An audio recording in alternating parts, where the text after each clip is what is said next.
अस्मद्गुरुभ्यो नमः। श्रीमते रामानुजाय नमः।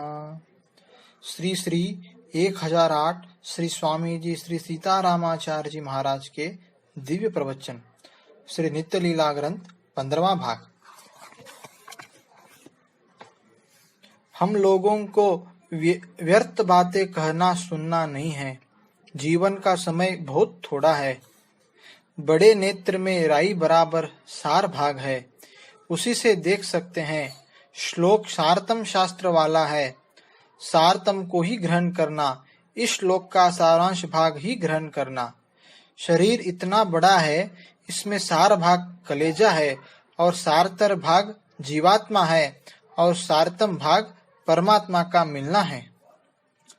हाथ पैर कट जाने पर मरण नहीं होता, परंतु कलेजा में चोट लगने पर मर जाते हैं। यह उपदेश जिनको संसार का स्वरूप भयावह लगा है, उन्हीं के लिए है। जीव घबराता है, हम संसार में क्यों पड़े हैं और छूटने का उपाय क्या है, परवशता क्यों है और इच्छा भंग क्यों होती है, हम गर्भ में क्यों डाले गए। आज हम अपने को स्वतंत्र देखते मानते हैं, वह बहुत बड़ा धोखा है। बुखार, प्लेग, हैजा, कर्मकाल, स्वभाव आदि के हम परतंत्र हैं। महान बंधन में पड़े हैं, कौन छुड़ावे बंधन से। जहाँ पहुँच जाने पर फिर दुर्दशा न हो, ऐसा दिव्य स्थल कौन सा है। यही विचार करके सार भाग शास्त्र से लेना है। शास्त्र में परम सार भाग के अतिरिक्त कथा भाग, रज, तममय, हंसी मजाक बहुत भरा है। प्रभु की अघटन घटना शक्ति ही गर्भ में रक्षण करके जीव को बचाती है। आज का यहाँ आराम पाकर हम गर्भ के दुख को भूल गए हैं। यहाँ भी कैसे भयंकर रोग दुख होते हैं। जीव के पीछे सब बलाई लगी है। संसार की रचना ऊपर से सुहावनी नजर आती है, परंतु भयानकता अंदर दबी हुई है। सब भयावन ही है।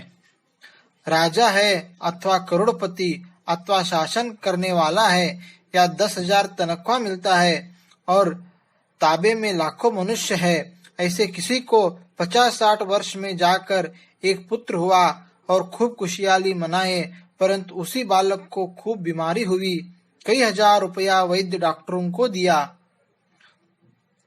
हजारों उपाय किए, कोई उपाय काम नहीं आया। लाखों करोड़ों पर शासन करने वाला है, परंतु अब उसका कुछ वश नहीं चलता। सब तरह परतंत्र है। वह बालक तो मरकर कब्र में गया, बाद में कब्र पर भी जाकर घर वालों को आंसू डालते रोते हुए लाल आंखें हो जाती है। तो क्या होता है? ऐसी परतंत्रता है। किसी का कुछ वश नहीं चलता। यह बलाय आपत सब पर है। भगवान की आज्ञा भगवान के समान अनादि से है। यह लीला विभूति 14 लोक अनादि से है और श्री त्रिपाद विभूति जो दिव्य परमपद धाम है, वह भी अनादि से है। शास्त्रों में कहा गया है कि परमात्मा की आज्ञा से विरुद्ध वर्ताव करने से ही दुख होता है। हम लोग 10-5 आज्ञा भी नहीं पालन करते। आज्ञा तो बहुत सी है।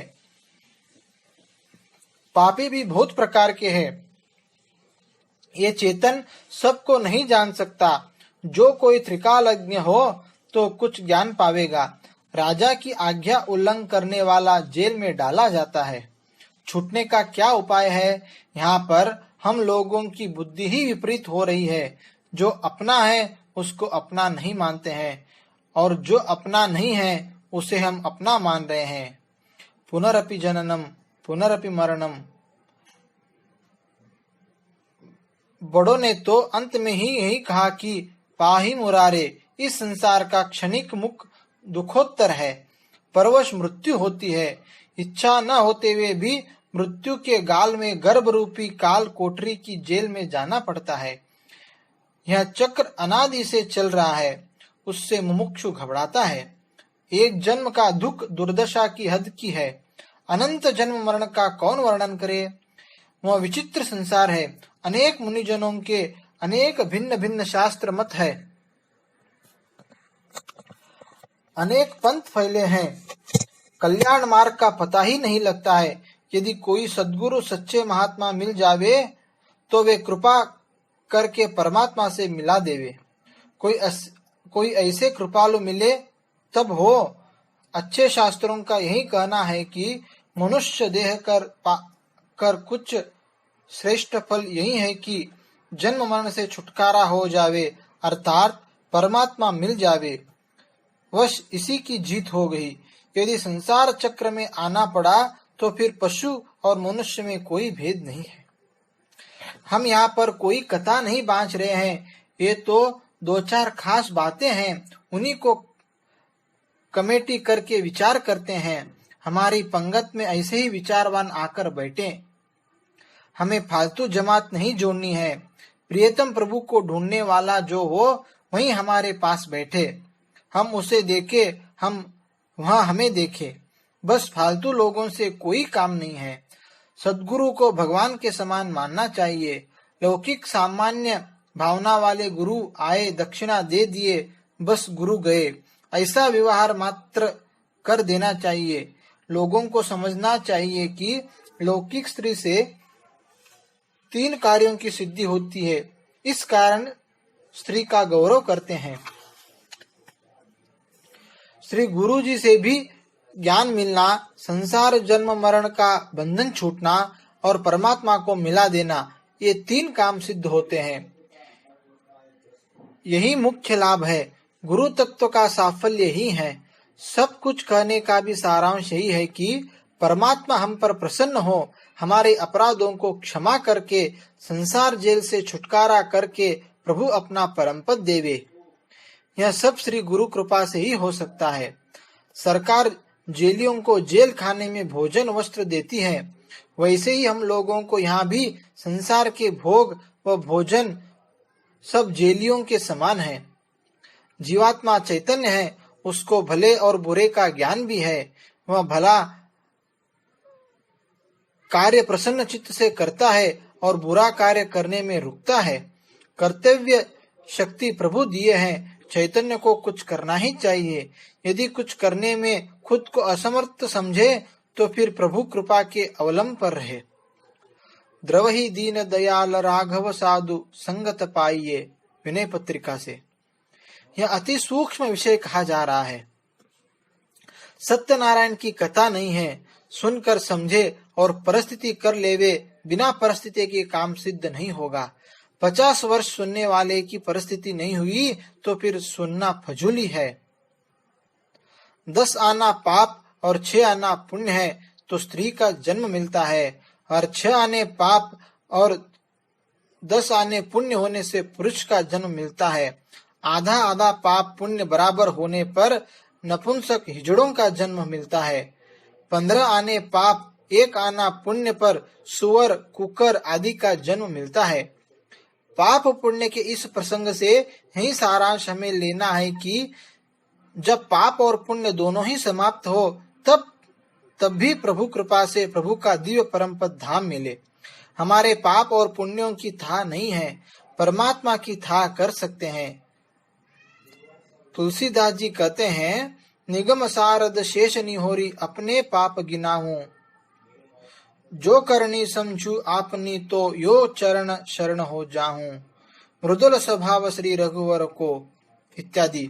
शास्त्र के निर्णय अनुसार पाप छुड़ाने के लिए 2 उपाय मुख्यतः बताए गए हैं, भक्ति और शरणागति। इन 2 उपाय का स्वरूप समझ लेना चाहिए। फिर अपनी सामर्थ्य हो तो भक्ति उपाय को करे, अथवा सामर्थ्य नहीं हो तो शरणागति उपाय को करे।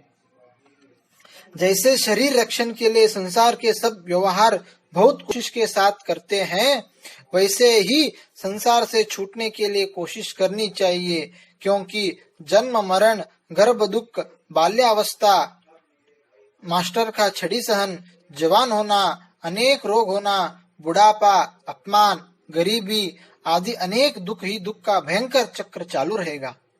इस घर से निकलकर उस घर में डेरा रखते हैं, वैसा दुख भोगना है। मनुष्य देह मिला, सिर्फ देह पोषण किया, लाख करोड़ का धन जोड़ा, कृतकार्य नहीं मानना है। जन्म मरण के चक्र से छूटने का उपाय कर लेना है। सच्चे सुख के लिए समझदार को उपाय करना है। कर्म योग सिद्ध वालों को 2 फल मिलेंगे। यदि वह ऐश्वर्य सिद्धाई चाहता है तो वह मिलेगा, सिद्धाई नहीं चाहता तो उसे ज्ञान योग रूपी फल मिलेगा। देखिए, ये संक्षिप्त ही में बताए हैं, समझ लेवे। समय भी कमती है, अनेकों बार कहकर आगे भी समझाया जा चुका है। यात्रा करना है, सिग्नल हो गया है, रेलगाड़ी आने वाली है। हमारे सब संगी साथी यात्रा कर गए, मर गए, हमें भी चलना ही है। मरने के बाद परम पद अवश्य लेना होगा। जो कुछ कहा जा रहा है उसे खूब मनन करना चाहिए। इसे हमारा कहा न समझे। यह तो रेडियो के समान है। रेडियो में आवाज तो अन्यत्र से आती है, वैसे ही महापुरुषों की आवाज ही हम कहते हैं। अपना भाई समझकर आप लोगों से कहते हैं। श्री विश्वामित्र जी श्री रघुनाथ जी से रात्रि में सत्संग उपदेश कहे। उस उपदेश को मनन करते हुए श्री रघुनाथ जी रात्रि बिता दिए, सोए नहीं। यही शिक्षा हमें लेनी चाहिए। हमारा उपदेश सुनकर मनन करके निश्चय कर लेना चाहिए कि हमें अब जन्म मरण में नहीं आना है। सरयू नदी में बाढ़ आने वाली होती है तो पहले ही से मालूम पड़ जाता है। हम अपने जीवात्मा में निश्चय कर लेवे और संशय सब मिट जावे।